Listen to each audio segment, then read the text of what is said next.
Homelessness is not no home. It's not poverty. It's not domestic violence. It's not addiction. Those are results.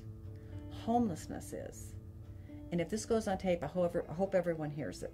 Homelessness is unresolved issues of early childhood abandonment.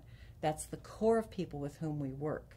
I know there are other types of homelessness. I know that, especially in our economy today. We're seeing more of that. I can't address that as well as this. But think about unresolved issues of early childhood abandonment. There are 5 things that define the profile of our residents. Man or woman, it doesn't matter. It's the same recovery. Number 1, they are children of lies. You're stupid, you're slow, you're ugly. It's all your fault, Daddy did that. You're a slut. Now that is cast on them by their caregivers, mommy, daddy, foster parents. And that's cast on them while their brains are growing and their belief system is being formed. Now intuitively, a child knows it is not true. But emotionally, within their belief system, they believe it is true and will fulfill the prophecy of what they believe about themselves. So they believe lies. And so when you grow up believing that, that's who you think you are. And they will act it out. The second thing about the homeless person, those who come to us, is to survive in that family, they have to do survival behaviors. If I'm sick, Daddy won't hurt me. Mommy will medicate me. I'll get to isolate and watch TV all day. It works. But when you grow up, it doesn't work anymore. It's destructive, isolating, and annoying.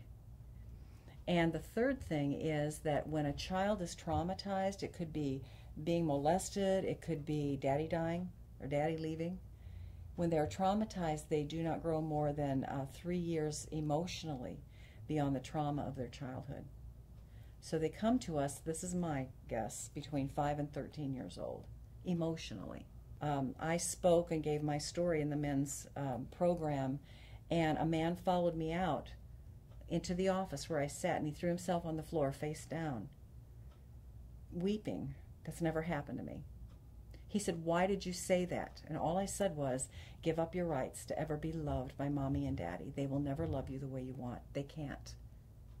And he put his head down on the floor and he says, "I want my Mommy and Daddy." I said, "You can't have them. You have to make a decision today to give up your rights. They will never be able to love you the way you want." And as he was crying, I went, wow. And then he said, "My mommy died when I was 4. And I'm going, 7. He's 7 years old. The fourth thing is they are grieving clients.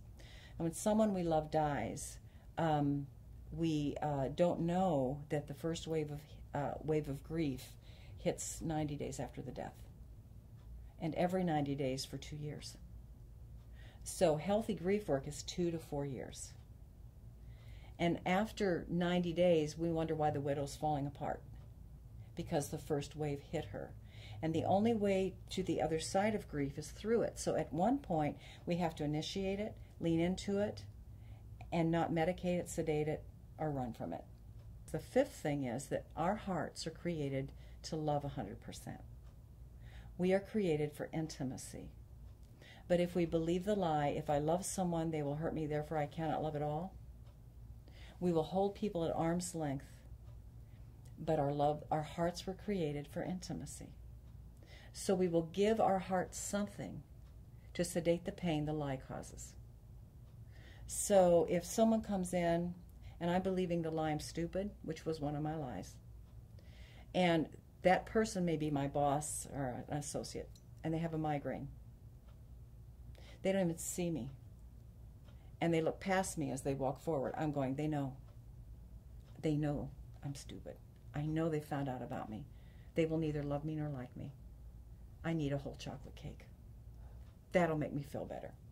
But it's never enough. It never fills the void that those lies cause.